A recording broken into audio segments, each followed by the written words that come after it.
The skies of Tethys belong to pterosaurs. Long before birds came to dominate the air, flying reptiles ruled the atmosphere of the ancient world. They soared above coastlines, hunted over river mouths, and nested on cliffs beyond the reach of most predators. For millions of years, they occupied one of the most demanding environments on Earth, the open sky. To survive there required a body built for efficiency. Light bones, powerful flight muscles, wings formed not from feathers but from living membranes stretched across elongated fingers. Every part of the pterosaur body was shaped by pressure, motion, and energy. Some species were small and agile, built for quick turns through dense forest canopies. Others were giants, gliding vast distances over warm inland seas with almost no wasted effort. They rode thermals rising from cliffs and coastlines, conserving strength while watching the land below for movement. They were not birds, they were not dinosaurs. There was something stranger and older in the sky. In the world of Tethys, pterosaur life diversified along the margins of volcanoes, deltas, estuaries, and open coastlines. Some became ocean skimmers, tracing the waterline for fish. Others nested high in volcanic walls, launching into the air from narrow ledges carved by wind and time. Still others learned to exploit the volcanic updrafts, climbing thermal columns above unstable landscapes where other flying animals couldn't survive. The most successful among them were not always the largest. In unstable worlds, survival rarely belongs to the most specialized form forever. It belongs to whatever can adapt next. That is where the lineage of Stryker begins. If the older sky hunters were creatures of elegance, built for glide, height, and distance, Stryker's kind represents a different answer to the same ancient problem. His lineage emerged in a harsher environment, shaped not by stable coastlines or gentle air currents, but by volcanic plains, ashfall, fractured ground, and sudden wind shear. In such a world, pure aerial specialization becomes a risk.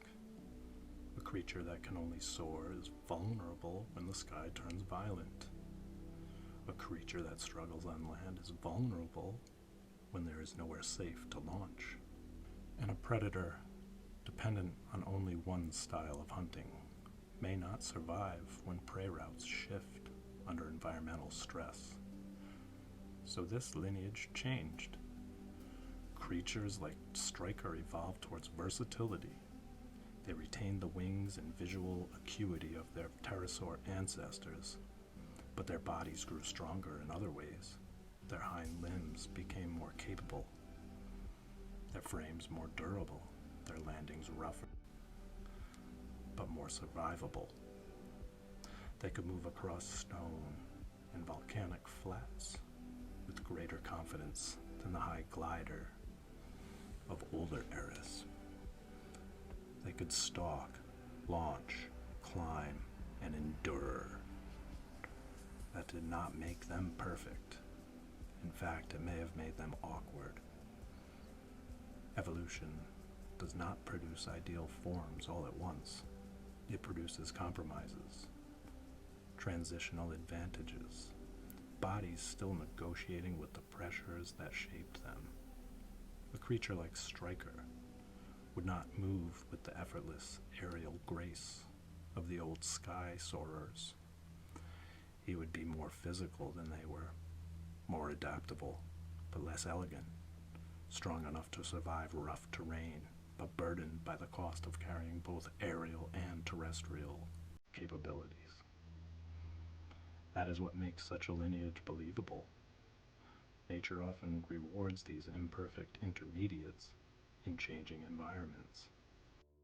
When climates shift, when volcanoes alter landscapes, when prey migrates, and when storms reshape coastlines, the species most likely to survive are often not the pure specialists.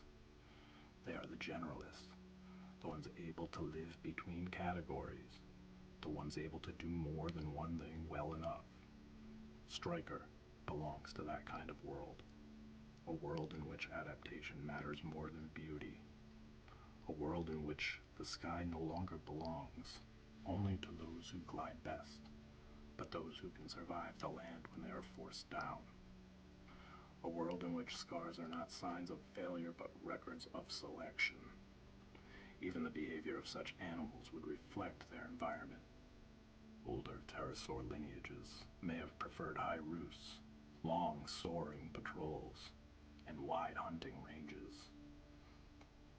Stryker's lineage would likely be more territorial, more responsive to local prey movement, and more willing to use volcanic or coastal terrain tactically. They would hunt not just by height, but by opportunity.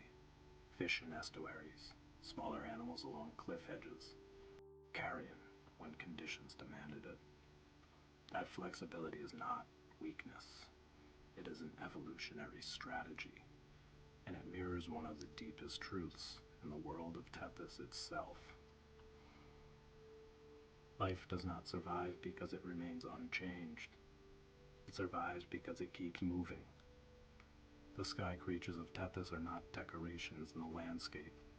They are the result of millions of years of pressure, adaptation, and ecological competition. Their forms reflect the climates they've endured, the prey they've pursued, and the terrain that shaped their survival. Every membrane, bone ridge, launch angle, and scar tells a story about that world that created them. Stryker's story is simply one of the newest.